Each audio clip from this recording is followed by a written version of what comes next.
제프리 라이어널 다머, 미러키의 식인종으로 알려진 이 남자는 1960년 5월 21일 미국 윈스콘틴주의 미러키시에서 태어났습니다. 아버지 라이어널 하버트 다머와 어머니 조이스 애넷 다머 부부의 이남 중 장남으로 태어났는데, 훗날 라이어널은 10대 시절 자신의 충동적이고 공격적인 성향이 제프리 다머에게 영향을 준 게 아닐까 생각한다고 밝힌 바 있습니다. 어머니 조이스 다머는 임신 중 발작을 일으켜 정서불안을 진단받아 약물을 복용하고 있었는데, 우울증과 입덧을 치료한다는 명목으로 모르핀과 바르비토르산 알약을 하루에 26개나 먹었다고 합니다. 라이어널은 이러한 행동이 기형을 유발할 수 있다고 추측했는데, 조이스는 그런 주장은 나를 아들의 범죄에 가담하게 하려는 시도라며 이를 부인했습니다. 가정보다 자신의 일에 집중했던 라이어널은 종종 일 때문에 집에 들어가지 않았고, 조이스는 산후 우울증으로 사진을 찍어줄 때나 기저귀를 갈아줄 때에만 제프리와 접촉했습니다. 양친의 관심 밖에서 자란 다머는 가정폭력과 빈곤이 동반된 성장기를 거치는 일반적인 연쇄살인범에 비하면 평범한 편이었지만, 부모의 심각한 방임 및 방치와 애정결핍 속에서 성장하였습니다. 1964년 3월, 다머는 4살도 되지 않은 나이에 탈장 수술을 받게 됩니다. 이러한 경험 이후 그는 조용하고 내성적인 아이로 성장합니다.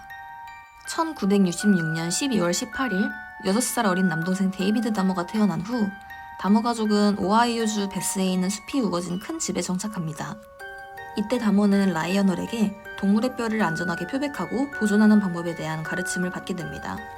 1970년 심한 불안증을 앓던 조이스의 결혼 생활은 점점 심해지는 스트레스로 무너지기 시작합니다.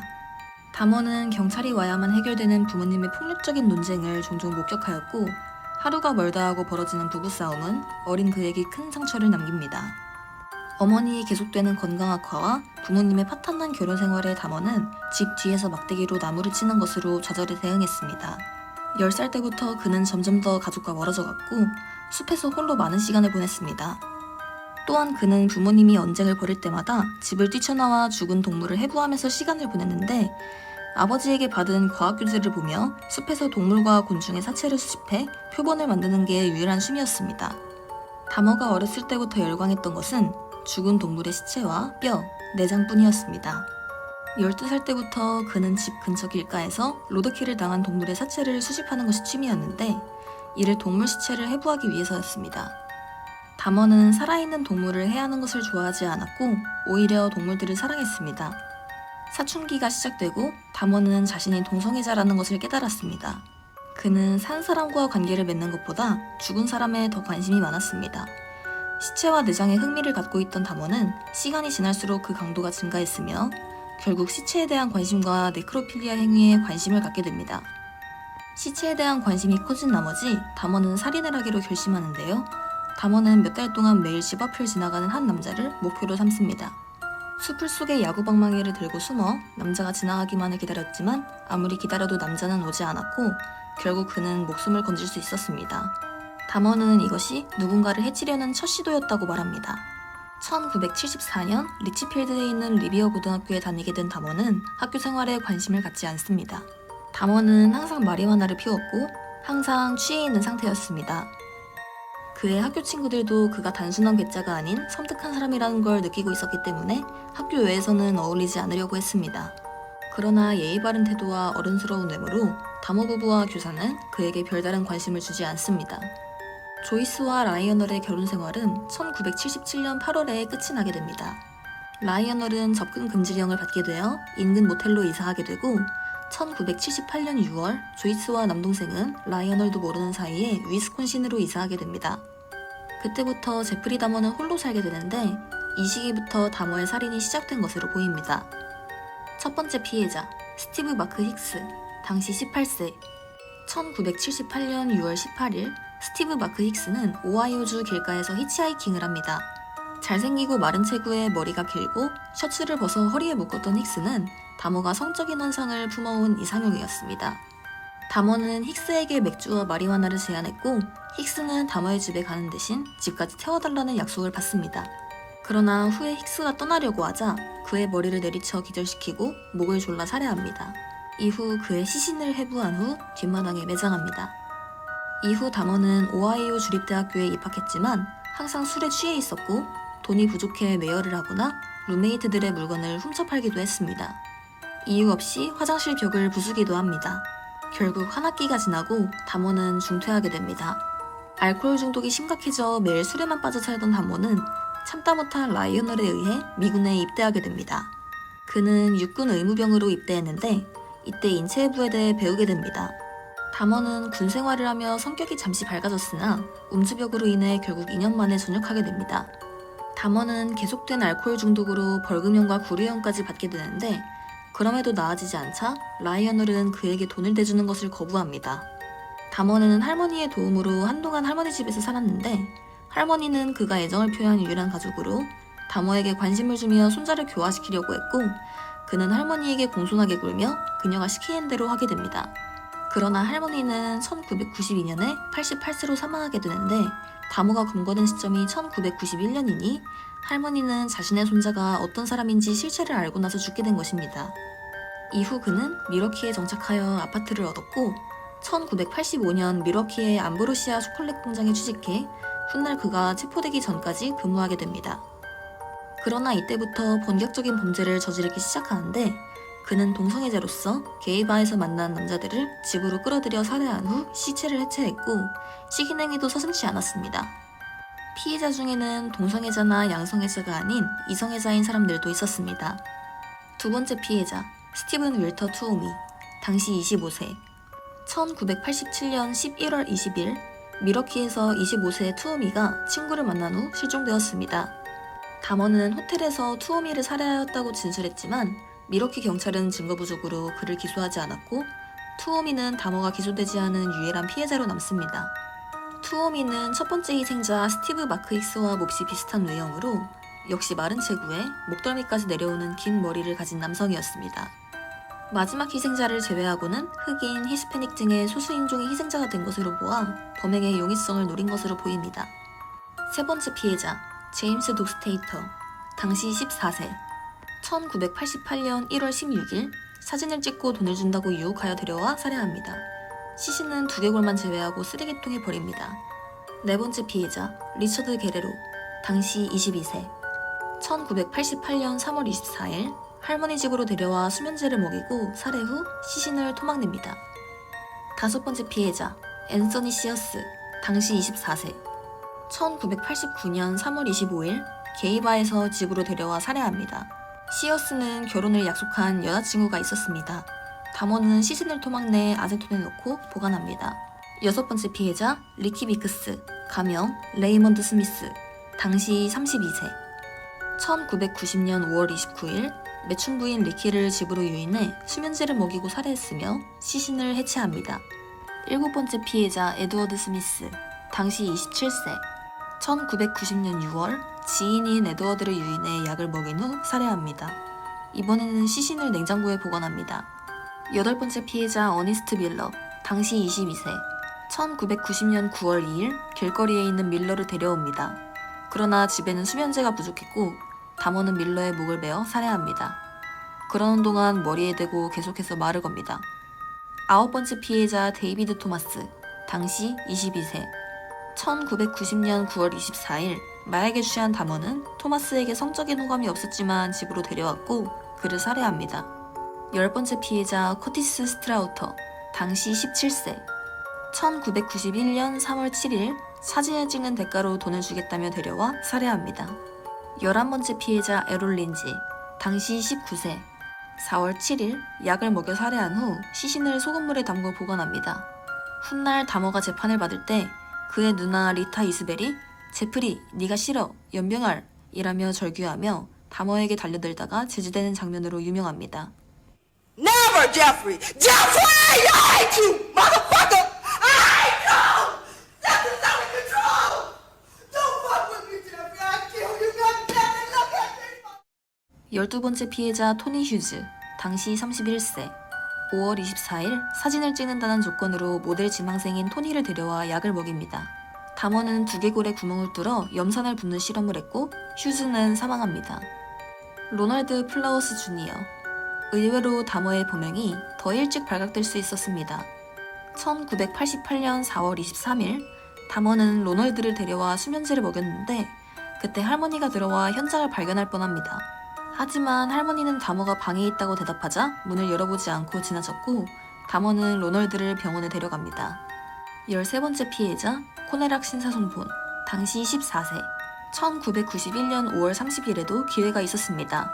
사진의 모델이 되어달라는 조건으로 신사손폰을 데려왔고 약을 먹여 성추행합니다. 다모는 이후 술을 마시러 외출했는데 그 사이 신사손폰은 정신을 차려 밖으로 도망칩니다. 경찰이 오기 전 신사손폰은 3명의 여성에게 도움을 받고 있던 중이었습니다. 하지만 경찰이 오자 돌아온 다모는 이 소년이 자신의 애인이라고 주장했고 경찰은 별 의심 없이 신사손폰을 다모에게 넘겨줍니다. 이후 소년은 다모에게 잔혹하게 살해됩니다.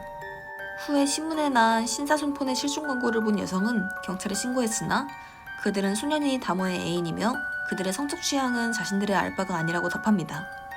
이후 사건이 공개되고 해당 경찰들은 언론의 몰매를 맞았으나 최종적으로 무죄 판결을 받았고 해임에 대한 항소심에서 승소했으며 경찰 노조에서 직업을 되찾기 위해 싸운 올해의 경찰관으로 선정되어 사람들의 분노는 극에 달하게 됩니다. 훗날 공개된 9.11 상담 기록에는 여성과 경찰의 대화가 고스란히 남아 있습니다. 해당 내용은 녹취도 존재합니다. Walk emergency operator 71. Okay, hi. I'm on 25th and State, and this is young man. He is butt naked. He has been beaten up. He is very bruised up. He can't stand. He's study fall out. He is butt naked. He has no clothes on. He is really hurt. The intoxicated Asian naked male was returned to his sober boyfriend, and we're gonna be a minute. My partner's gonna get deloused at the station. Well, how old was this child? It wasn't a child; it was an adult. Are you sure? Yep. Are you positive? It's all taken care of, ma'am. 신사손폰의 가족은 단돈 85달러밖에 보상받지 못합니다. 잔혹하게도 다모는 몇 년 전 신사손폰의 형을 납치해 성추행한 죄로 처벌을 받은 적이 있었는데 경찰이 최소한 2사람의 신원만 확인했더라면 소년뿐만 아니라 앞으로의 살인도 막을 수 있었을 것입니다. 14번째 피해자 맷 터너 당시 20세 6월 30일 다모는 시카고로 여행을 갔고 그곳에서 터너를 유인해 약을 먹이고 살해합니다. 시신은 머리와 내장을 별도의 비닐봉지에 담아 냉동고에 보관합니다. 15번째 피해자 제레미야 와인버거 당시 23세 닷새 뒤인 7월 5일 다모는 시카고의 술집에서 제레미야를 만났고 함께 버스를 타고 미러키로 돌아와 그에게 약을 먹입니다. 두개골에 구멍을 뚫어 끓는 물을 부었는데 제레미야는 이틀 후에 사망했다고 알려졌습니다. 16번째 피해자 올리버 레이시 당시 24세 7월 15일 레이시는 아이도 있었고 결혼할 상대도 있었습니다. 다모는 그를 데려와 살해한 후 시신을 절단합니다. 17번째 피해자 조세프 브래드우트 당시 25세 7월 19일 직장에서 해고되자 분노해 조세프를 데려와 살해했고 이틀 동안 침대에 방치했으며 시신의 목을 베고 머리를 닦아준 뒤 냉장고에 넣습니다. 트레이시 에드워즈 당시 32세 그의 살인 행각은 1991년 7월 22일이 되어서야 막을 내립니다. 에드워즈는 다모의 유혹으로 그의 집으로 가게 되는데 거기서 수면제를 탄 음료를 마시고 정신을 놓아가던 중 다모가 자신에게 수갑을 채우고 네 심장을 칼로 잘라먹을 거야 라며 말하자 가까스로 탈출합니다. 근처를 순찰 중이던 경찰 2명은 수갑을 찬 그를 보고 탈출한 범인이라고 생각해 그를 잡습니다. 그러자 에드워즈는 웬 미친놈이 나한테 수갑을 채우고 죽이려고 했다 라며 그를 잡아달라고 말합니다. 경찰은 민간인이 수갑을 갖고 있던 점이나 이전 소년의 일을 떠올리며 일단 다모의 집으로 가게 됩니다. 경찰과 마주한 다모는 연인들끼리의 일이었다며 조용히 넘어가려고 했으나 이를 수상하게 여긴 경찰관은 한 명은 다모의 곁에 남고 다른 한 명은 집을 수색하기 시작합니다. 집 안에서는 지독한 썩은 내와 배설물 냄새가 났으며 다모가 찍었던 희생자들의 사진을 발견하게 됩니다. 경관은 동료에게 이건 진짜 스노프 사진이다 라고 말하자 다모는 격렬하게 반항했고 이런데 이골이 난 경관들은 능숙하게 다모를 제압합니다. 지원을 부른 후 집을 수색하던 경관은 냉장고 속에서 사람의 머리를 발견했고 그는 냉장고 문을 열자마자 비명소리를 들었는데 그것이 자신이 낸 소리라는 것을 깨닫지 못할 정도로 충격을 받았다고 고백합니다. 경찰이 다모의 집에서 발견한 물품은 다음과 같습니다. 부엌에서 발견된 내부의 절단된 머리, 접시 위에 있는 2개의 심장 및 팔 근육 일부, 냉장고 안에 있는 한 구의 몸통, 냉장고 안에 있는 인간의 장기와 살점이 담긴 봉투, 침실과 옷장에서 발견된 7개의 두개골, 두구의 뼈, 절단된 손 한 쌍 및 성기 2개, 미라화된 두피, 57갤런의 드럼통, 각종 시신들을 촬영한 74개의 폴라로이드 사진. 잡힌 후에도 술에 취해 정신을 못 차리던 담원은 술이 깨고 나서야 모든 것을 자백했습니다. 피해자들을 입에 담기 힘든 방법으로 고문하고 이것들을 모두 카메라로 찍었던 것, 피해자의 시신을 먹거나 냉장고 안에 보관한 것, 두개골을 모아 성행위를 한 것 등 일반인으로서는 상상도 못할 방법으로 피해자를 살해했습니다. 이후 열린 재판에서 변호인들은 담어가 중증 정신질환자라며 선처를 호소했습니다. 심신상실이나 심신미약으로 가게 되면 감옥은 가더라도 병원에서 치료를 받을 수 있기 때문입니다. 그러나 배심원들은 그가 정상은 아니라도 법적 심신미약은 아니라고 결론지었고, 위스콘신주는 사형제도를 시행하지 않기 때문에 담원은 1992년 2월 15일 합산형으로 징역 937년, 사실상 가석방 없는 종신형을 선고받습니다. 담원은 의외로 교도소에서는 정상적인 모험수로 생활합니다. 동료들에게 모욕을 들어도 가만히 있었으며 아무와도 대화하지 않았습니다. 그는 독실한 크리스천이 되어 교도소 내에서도 세례를 받게 되는데요. 하나님은 모든 죄를 사하여 주십니다. 심지어 저의 죄까지도 라는 말까지 했을 정도였습니다. 하지만 결국 1994년 11월 28일에 동료 수감자에게 살해당하게 됩니다. 정신병을 앓고 있던 크리스토퍼 스카워는 화장실 청소를 하던 중 담어와 인종 관련 문제로 시비가 붙었는데요. 스카버의 주장은 변기뚜껑 혹은 크로우바로 머리를 난타해 죽였다는 것입니다. 담어가 죽기 전 마지막으로 남긴 말은 살거나 말거나 상관없어. 어서 죽여봐. 그러나 가해자 본인의 주장인데다 그가 정신분열증 환자였기 때문에 이 주장은 신뢰하기엔 무리가 있습니다. 제프리 다머가 죽은 후 시신은 집으로 보내집니다.